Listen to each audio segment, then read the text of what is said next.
ಕರ್ನಾಟಕ ಬಂದ್ಗೆ ಕರೆ ಕೊಟ್ಟಿರ್ತಕ್ಕಂಥದ್ದು ಸರಿಯಲ್ಲ, ಬಂದ್ ಕೈ ಬಿಡಿ ಅಂತಕ್ಕಂಥ ಮನವಿಯನ್ನ ಮುಖ್ಯಮಂತ್ರಿ ಡಿ.ಕೆ. ಶಿವಕುಮಾರ್ ಮಾಡಿಕೊಂಡಿದ್ದಾರೆ. ಆದರೆ ಕನ್ನಡ ಪರ ಸಂಘಟನೆಯವರು ಈಗಾಗಲೇ ಕರ್ನಾಟಕ ಬಂದ್ಗೆ ಕರೆ ಕೊಟ್ಟಾಗಿದೆ, ಡೇಟ್ ಕೂಡ ಹೇಳಿಬಿಟ್ಟಿದ್ದಾರೆ. ಆಗಸ್ಟ್ 13ಕ್ಕೆ ಅಖಂಡ ಕರ್ನಾಟಕ ಬಂದ್ ಮಾಡೇ ಮಾಡ್ತೀವಿ ಅಂತ ಈಗಾಗಲೇ ಹಲವಾರು ಸಂಘಟನೆಗಳು ಬಂದ್ಗೆ ಬೆಂಬಲ ಕೂಡ ಕೊಟ್ಟಿದ್ದಾರೆ. ಆಗಸ್ಟ್ 13ಕ್ಕೆ ಕರ್ನಾಟಕ ಬಂದ್ ಘೋಷಣೆ ಈಗಾಗಲೇ ಆಗಿದೆ ವಾಟಾಳ್ ನಾಗರಾಜ್ ಅವರಿಂದ. ಪರ್ಟಿಕ್ಯುಲರ್ಲಿ ಕನ್ನಡ ಪರ ಸಂಘಟನೆಗಳಿಂದ ಕರ್ನಾಟಕ ಬಂದ್ಗೆ ಈಗ ಕರೆಯನ್ನು ಕೊಟ್ಟಿರ್ತಕ್ಕಂಥದ್ದು. ಹಾಗಾಗಿ 13ನೇ ತಾರೀಕು ಗುರುವಾರ ಬರುತ್ತೆ. ಆ ಗುರುವಾರ ಕರ್ನಾಟಕ ಬಂದ್, ಅಖಂಡ ಕರ್ನಾಟಕ ಬಂದ್ ಅಂತ ಹೇಳ್ತಾರೆ. ಅಂದರೆ ಬೀದರ್ನಿಂದ ಹಿಡಿದು ಚಾಮರಾಜನಗರದವರೆಗೂ ಕೂಡ ಎಲ್ಲ ಜಿಲ್ಲೆಗಳಲ್ಲೂ ಬಂದ್ ಮಾಡ್ತೀವಿ. ಆ ಬಂದ್ಗೆ ನೀವು ಬೆಂಬಲವನ್ನು ಕೊಡಬೇಕು ಅಂತ ಎಲ್ಲ ಸಂಘಟನೆಯವರಿಗೆ ಈಗಾಗಲೇ ಅವರು ಕೇಳಿಕೊಂಡಿದ್ದಾರೆ. ಇದನ್ನು ವಾಟಾಳ್ ನಾಗರಾಜ್ ಅವರು ಇವತ್ತು ಸಭೆಯ ಬಳಿಕ ಅನೌನ್ಸ್ ಕೂಡ ಮಾಡಿದ್ದಾರೆ. ಸೊ ಹಾಗಾಗಿ ಹೇಗಾಗುತ್ತೆ ಮುಂದೆ ಅಂತಕ್ಕಂಥದ್ದು ನೋಡಬೇಕು.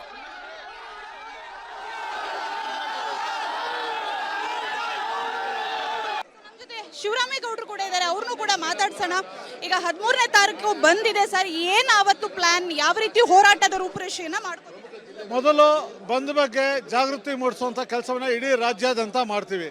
ಈ ಒಂದು ಹೋರಾಟಕ್ಕೆ ರೈತರು, ಕಾರ್ಮಿಕರು, ನೌಕರರು ಇಂಥವರು ಅನ್ನಂಗಿಲ್ಲ, ನಾಡಿನ ಅಸ್ಮಿತೆಗೆ ಗೌರವ ಕೊಡೋ ಪ್ರತಿಯೊಬ್ಬರು ಸಹ ಈ ಹೋರಾಟದಲ್ಲಿ ಭಾಗಿಯಾಗ್ತಾರೆ. ಈ ಬಂದನ್ನು ಯಶಸ್ವಿ ಮಾಡ್ತೀವಿ.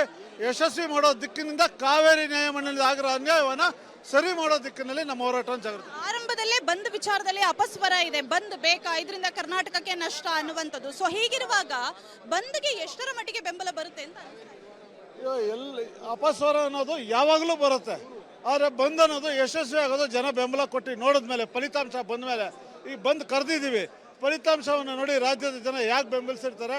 ಯಾಕಂದರೆ ಇದು ನಮಗೋಸ್ಕರ ಮಾಡೋ ಬಂದಲ್ಲ, ಈ ನಾಡಿನ ಗೌರವಕ್ಕೆ, ಪ್ರಾದೇಶಿಕ ಇಚ್ಛಾಶಕ್ತಿಗೆ ಧಕ್ಕೆ ಆಗಿದೆ. ಅದನ್ನು ಸರಿ ಮಾಡ್ಕೊಳ್ಳೋ ಕರೆ ಕೊಟ್ಟಂತ ಬಂದಿದ್ದು. ಯಾವ ಟೌನ್ ಹಾಲ್ ಅಲ್ಲಿ ಮಾಡ್ತೀರಾ ಅಥವಾ ಫ್ರೀಡಂ ಪಾರ್ಕ್ ಅಲ್ಲಿ ಮಾಡ್ತೀರಾ? ಯಾವ ರೀತಿಯ ರ್ಯಾಲಿ ಇರುತ್ತೆ? ಬಂದನ್ನ ನಾವು ಟೌನ್ ಹಾಲಿಂದ ಮೆರವಣಿಗೆ ತೆಗಿಬೇಕು ಅಂತಕ್ಕಂಥ ಅಭಿಪ್ರಾಯ ಇದೆ. ಬಿಡ್ಲಿಲ್ಲ ಅಂದರೆ ನಮ್ಮ ಪ್ರಯತ್ನವನ್ನು ನಾವು ಮಾಡ್ತೀವಿ. ಪೊಲೀಸರು ಏನು ಮಾಡ್ತಾರೆ, ಹತ್ತಿಕ್ಕ ಕೆಲಸ ಮಾಡಿದ್ರೆ ಅವ್ರು ಮಾಡಲಿ, ಆದರೆ ಬಂಧನ ಯಶಸ್ವಿ ಮಾಡೋದು ನಮ್ಮ ಕೆಲಸ. ಏರ್ಪೋರ್ಟ್ ಮುತ್ತಿಗೆ ವಿಜಯ್ ಅವರ ಆಗಮನದ ದಿನ ಏರ್ಪೋರ್ಟ್ ಮುತ್ತಿಗೆ ಅಂತ ಕಾರ್ಯಕ್ರಮ ಇದೆ. ಖಂಡಿತವಾಗ ಅವ್ನು ಯಾವ ಉದ್ದೇಶಕ್ಕೆ ಬರ್ತಾನೆ, ಏನಕ್ಕೆ ಬರ್ತಿದ್ದಾನೆ, ಏನಕ್ಕೆ ಕರೆದಿದ್ದಾರೆ ಅನ್ನೋದು ಸರ್ಕಾರ ದೃಢಪಡಿಸಿಲ್ಲ. ಅದ್ರ ವಿರುದ್ಧ ನಮ್ಮ ಹೋರಾಟ ಇದೆ, ಅವನ್ನ ತಡೆಯುವಂಥ ಕೆಲಸವನ್ನು ಮಾಡ್ತೀವಿ. ಶಿವರಾಮೇಗೌಡ ಹೇಳ್ತಾ ಇರುವಂತಹ ಮಾತು. ಕ್ಯಾಮ್ರಾ ಪರ್ಸನ್ ರವಿ ಜೊತೆ Pavitra Kadtala, public TV, Bengaluru. Okay, ಈಗ ಹೋರಾಟದ ರೂಪುರೇಷೆ ಮೊದಲು ಬಂದ್ ಬಗ್ಗೆ ಅರಿವು ಮೂಡಿಸ್ತೀವಿ ಕರ್ನಾಟಕದಾದ್ಯಂತ. ಅದಕ್ಕೆ ಇವರು ಟೈಮ್ ತೊಗೊಂಡಿರೋದು, ಒಂದು 13 ದಿನ ಟೈಮ್ ತೊಗೊಂಡಿರೋದೇ ಅದಕ್ಕೋಸ್ಕರ.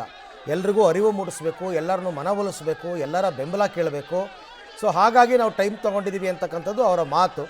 ಆದರೆ 3ನೇ ತಾರೀಕು ಏರ್ಪೋರ್ಟ್ ಮುತ್ತಿಗೆ ಹಾಕೋದು ಅವ್ರು ಬರೋದೇ ಡೌಟ್ ಇದೆ ಬಿಡಿ.